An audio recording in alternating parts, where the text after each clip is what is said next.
any other segregations in our nations. Tumeweza kuona makanisa mbalimbali yakifanya hivi vitu. Taifa letu kwa sasa kinachotakiwa sio kuongeza tatizo. Unapoenda katika kuwagawa watu kwa dini zao, kwa makabila yao, kama umepewa maiki, hakikisha unaongea maneno ya point ambayo yatakayosababisha hakuna mtu aliyekuwa anazungumza swala la ukabila wa mtu wala udini wa mtu. Na vita za kidini zikianza haziishi leo wala kesho, na vita za kikabila zikianza haziishi leo wala kesho. Kama ni shehe umepewa maiki, acha kuzungumza utumbo wa kidini.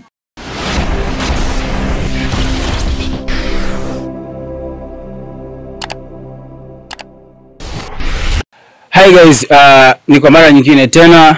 Najua naongea na Watanzania wenzangu pamoja na wale ambao waliokuwepo nje ya mipaka ya Tanzania, tukimaanisha kwamba diasporas ambao wamekuwa wakitufuatilia kwa ukaribu kabisa juu ya yale ambayo yanayojiri au ambayo tunayoyasongesha katika day of today in our nations. Cha kwanza kabisa kwenye upande wa Hans TZ kwa siku ya leo tumeamua kuzungumza au kuja kizalendo zaidi kwa ajili ya yale ambayo yanayojiri kwenye taifa letu.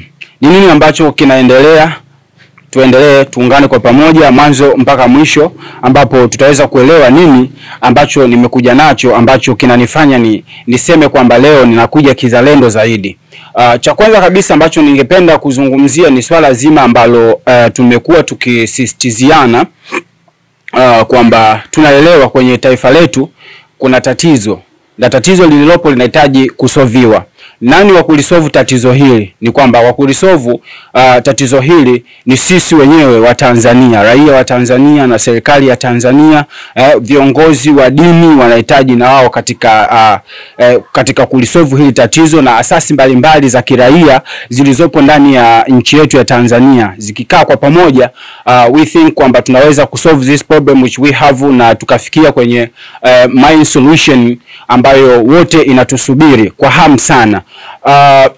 Tatizo lililopo ili lisolviwe, tunasema kwamba tulishawahi kuambiwa hapo before na Mwalimu Nyerere. Mwalimu Nyerere alituacha na vitu vingi sana ambavyo vinaweza vikawa ni vitu ambavyo vya kuviangalia ambapo tunapokuwa tunapitia katika situation za aina fulani kwenye taifa letu. Mfano, tunaweza tukasema kwamba alijoin our nation kwamba ikawa na one language, unaona, alafu baada ya hapo akaiweka taifa letu katika ile hali ya kwamba hakuna tena ubaguzi ndani ya taifa letu. Hakuna mtu kumbagua kwenye hali ya kidini au kumbagua mtu kwa ukabila wake au kwa rangi yake. Hivi vitu alivifanya kwamba viondoke katika taifa letu. Kwa hiyo hakukuwa na any other segregations in our nations, kwamba mtu anaweza labda akambagua mwenzie kwamba labda kutokana na dini yake basi mimi niwe hivi. Hivi vitu havikuweza kufanyika. Tumeweza kuona kwa upande wa wenzetu wa Kristo, Wakristo wamejitahidi sana na wanaendelea kujitahidi kuweza kutafuta solution ya hili taifa. Tumekuwa tukiona wakielezea na kuunga mkono baadhi ya hoja za raia ambazo walizokuwa nazo, kwa sababu wanaamini kwamba raia ndio ambao ni wenye taifa lao, na wanaamini wazi kwamba kuweza kumhamasisha raia na kumweka sawa ndipo tunakoenda kwenye solution ambayo ni pana zaidi. Tumeweza kuona makanisa mbalimbali yakifanya hivi vitu, lakini kwa upande wa Waislamu nao ndo kama hivyo ambavyo tunavozungumza kwamba huku kidogo kuna pea kidogo, hali yake inakuwa bado ni sintofahamu, kwa sababu maelezo ambayo yanayotoka kidogo nayo yanakuwa sio mazuri. Ingawa wapo ambao kwa upande wa mashehe alhamdulillah Mungu anawajalia na wao wanajaribu kutafuta solution na wao, ili tuweze kwenda sambamba na hiki ambacho kinachoendelea kwenye taifa letu. Taifa letu kwa sasa kinachotakiwa sio kuongeza tatizo, bali taifa letu kinachohitaji kwa sasa ni kuliondoa tatizo lililopo. Linaeleweka wazi kwamba ndani ya taifa sasa hivi kuna tatizo, na hili tatizo linahitajika kuviwa, na ili kulisolve, na sio kuwagawa watu. Unapoenda katika kuwagawa watu kwa dini zao, kwa makabila yao, basi wewe unaenda kuliharibu kabisa, kwa sababu mzigo wa kugawa taifa, mfano tukizungumza kwamba leo hii Muislamu anapozungumza kwamba anakuja anasema kabisa kwamba Chadema ni chama labda cha Wakristo. Kwa hiyo kama ni cha Wakristo naenda kuwaambia Waislamu wangu au waumini wangu ndani ya msikiti wangu wasikifuate hiki chama, kwamba wewe unachoenda kukifanya sasa ni kwamba unaenda kusababisha mzizi mwingine wa tatizo aliyakuwa ulitakiwa uzungumze kwa tarahibu mzuri ambayo itaenda kuifanya taifa kuwa na solution safi ambayo itakayokwenda kuirudisha tena nyuma taifa tukaishi kama mazingira ya zamani. But ukikosea, yani other points, kwamba ukikosea ukata mwingine ambayo chimbuko lako umelichimbua, sasa wewe ndio unatakiwa utafutwe na ukamatwe, kwa sababu suala la kuanzisha hoja za kwamba huyu ni Mzanzibari, huyu ni mtu Mtanganyika, tayari umeshaanzisha ubaguzi, na ubaguzi huu ambao unaenda kuandaa kitu kingine. Mfano, utakapokuwa umeandaa ubaguzi wa Mzanzibari pamoja na Mtanganyika, na Wazanzibari na hao wataanza kubaguana. Hiki kitu alishakisema Mwalimu Julius Kambarage Nyerere kwamba alizungumza kwamba kama itatokea Wazanzibari wakaanza kuwabagua, wakapatikana kitu kinachoitwa Uzanzibara, ndani yake kule kutakuwa tena na mpasuko mwingine ambao watapatikana Wapemba pamoja na Wazanzibari. Tayari umeshagawa. Na ukija kwenye swala la huku kuna makabila chungu mzima. Leo hii utakapokuwa unaangalia kwamba kuna Makonde ndani yake, kuna Mchaga, sijui nani Wapare, hapa utakuwa tayari umeshaandaa mmonyoko mwingine badala ya kulisolve tatizo lililopo. Unapozungumza kwenye swala la dini, ukija kwenye dini, ndani ya Ukristo, na wao Wakristo wana madhehebu yao, utasikia kuna Mkatoliki ndani yake, kuna Msabato, kuna Walokole. Kwa hiyo enda kuandaa tatizo jingine. Kwa hiyo patakia mmonyoko huu wa kwamba kuna mmonyoko aidha wa Waislamu na Wakristo, pia ndani yake kia mmonyoko mwingine. Na huku pia utapata tena madhehebu mengine, utakuta kuna Suni, kuna Mashia, kuna Dia, na kadhalika. Kwa hiyo sasa hili tatizo lilikuwa huku hatuwezi. Kinachotakiwa kwa sasa hivi kwa upande zote mbili, sio Waislamu sio Wakristo, wanatakiwa kusolve tatizo na sio kusababisha tatizo. Swala la kusababisha tatizo hili ni very very sensitive kwenye taifa, halitakiwi hata kuonekana hata chembe. So viwe tatizo lililopo, unaitwa kwenye, unapewa maiki. Kama umepewa maiki, hakikisha unaongea maneno ya point ambayo yatakayosababisha muunganyiko mpana wa taifa kama ulivyokuwa zamani. Tumeishi tangu uhuru, hakuna mtu aliyekuwa anazungumza swala la ukabila wa mtu wala udini wa mtu. Hili tatizo lisiwe kugawa watu. Tatizo linatakiwa lisolviwe haraka iwezekanavyo.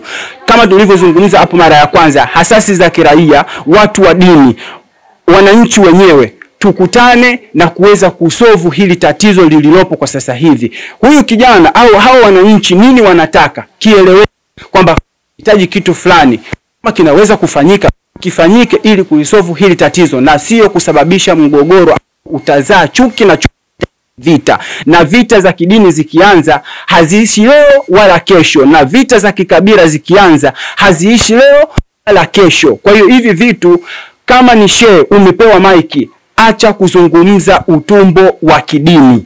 Tafadhali tusolve taifa liende kama ilivyokawa mara ya kwanza. Tafadhalini sana mashehe, msitugawe. Tunawaombeni sana sana sana sana. Kwenye Uislamu kuna tarahibu nyingi sana ndani ya Qur'ani za kuweza kuwakutanisha watu na kuwajoin na kuwa kitu kimoja. Ndani ya Uislamu kuna hadithi nyingi sana za Mtume Muhammad sallallahu alaihi wasallam za kuwaunganisha watu na kuwafanya wawe kitu kimoja. Ndani ya Uislamu kuna dialogue nyingi sana ambazo zinaweza kufuatiliwa na kuwapa watu mbalimbali ili ziweze kuliunganisha tena hili taifa liweze kuwa kitu kimoja. Tafadhalini sana katika swala, yani ala inasema ala na kutuga.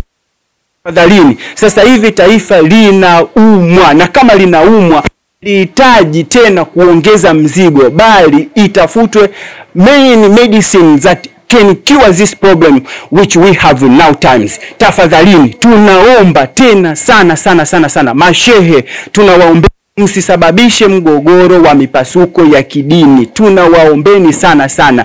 Tunawaomba na nyinyi ambao ni mapadri, mkipata nafasi za maiki kama mnaojiwa na waandishi wa habari, mmeunda mikutano kwa ajili ya kulitakia taifa mema, tafadhalini ongeeni maneno ambayo yatajenga taifa na kuondoa hili tatizo lililopo kwa sasa hivi. Tafadhalini tatizo hili lisifanywe likadhaa matatizo mengine mazito. Watu wameshaanza kuzungumzia Uzanzibari, watu wameshaanza kuzungumzia udini, watu wameshaanza kuzungumzia ukabila. Hivi vitu havifai kwenye taifa letu. Ni lazima turudi tulikotoka. Taifa tangu tumepata uhuru mwaka 1961, hivi vitu vyote vilishaondolewa, vilikuwa havipo. Mnavitafuta tena vya nini? Tatueni tatizo lililopo. Kutaneni kwenye mikutano yenu, kwenye mikutano isoviwe tatizo lililopo. Iambiwe kama ni serikali, iambiwe kwa ukweli kwamba tatizo fulani iondolewe ili taifa liende vizuri. Taifa linaumwa, linahitaji tiba, na tiba ya hili ni pande wa kidini, pande zote mbili za kidini, pamoja na asasi za kiraia na wananchi wenyewe na serikali yao. Kuna kwa hili tatizo lisuluhishwe, kwa liondoke. Kama vinajulikana hivi vitu, kwa nini vinashindwa kuzungumzwa kwa undani na kuzungumzwa vikawa clear, everyone akaelewa kwamba tatizo ni hili na linatakiwa lisoviwe kwa hivi, zitolewe njia ambazo ni za tarahibu. Tafadhalini mashehe zetu, msije mkatupotosha mkalifanya ili taifa likawaka moto. Cheche zake za huu moto mnaokokea wa petroli, ukisha waka hakuna mtu wa kuuzima huo moto. Tafadhalini msitugawe kwa sababu eti fulani ni chama fulani. Hakukuwepo na uchama hatangu before tangu tumepata uhuru hakukuwepo na uchama. Kama vyama au walioanzisha vyama wote ni Watanzania, anzisha kwa minajili ya kwamba ni kupata maendeleo ya taifa. Na kama ameanzisha mtu chama kwa malengo au kwa minajili ya kwamba asababishe matatizo kwenye taifa, huyo mtu I think hawezi kupewa hiyo nafasi na wasajili wa vyama vya taifa hili, kwa sababu hawana malengo ya kwamba waharibu au waweze kutuweka katika mazingira ya sisi wananchi. Vyama vyote vya siasa sajiliwa na vinapewa usajili na tume ya usajili wa vyama siasa hapa nchini, na ni lazima waoneshe ni malengo yao na dhamira yao katika hili taifa. Kwa hiyo kama kutakuwa kuna matatizo yoyote, hawezi kupewa mtu huyo nafasi ya kufanya hiko kitu. Kwa hiyo vyama visitutenganishe, dini zisitutenganishe. Sisi ni wamoja, tuko marafiki zetu ni wa Kristo, hapa tunaishi. Ndugu zetu ni wa Kristo, hapa tunaishi. Tuko pamoja kabisa tangu uhuru mpaka leo. Zinapotoka tafsiri za aina tofauti kwamba mimi nitawaambia waumini wangu wasifuate chama fulani, hakuna chama ambacho hakipiti Kristo kama hatufahamu. Ni lazima tujue vyama vyote vinapita kwenye Kristo, na katika hivi vyama vina moja kwa moja wa Tanzania wa aina zote. Nchi haina chama, imeshajiweka wazi ndani ya katiba. Nchi haina chama. Serikali ya Tanzania haina chama, haina kusema kwamba ni chama fulani ndio kimepewa mujibu wa kutawala, na wala dini fulani kwamba ndio imepewa adha au imepewa nafasi kwamba hiyo dini hiyo ndio itakayo mpaka kiyama. Hapana, ndani ya katiba wenyewe wameshazungumza kwamba wao hawana dini. Katiba sema kabisa kwamba haina dini. Kwa hiyo dini yoyote anaweza kuparticipate kwenye mazingira ya kivyama, akapata nafasi na akaonyesha kwamba yeye ana uwezo wake, na uwezo wake moja kwa moja akaliongoza taifa. Dini yoyote, mtu yoyote wa dini yoyote, hata kama akawa, kwa sababu imeonyesha wazi katiba kwamba katiba yetu inasema serikali haina dini.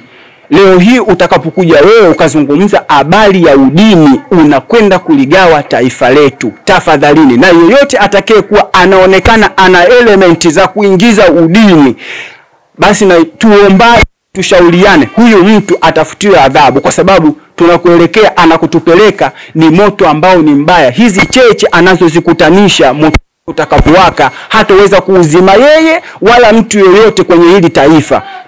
Tuomba tafadhali msitu, sisi bado ni watoto wadogo sana kwenu, na pia na elimu zetu.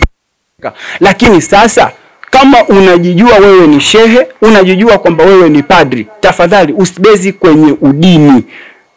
Tuzungumze, tulisolve hili tatizo lililopo. hili tulilopo bado mpaka sasa halijapatikana ufumbuzi, mnatafuta matatizo ya kiudini, mutayaweza?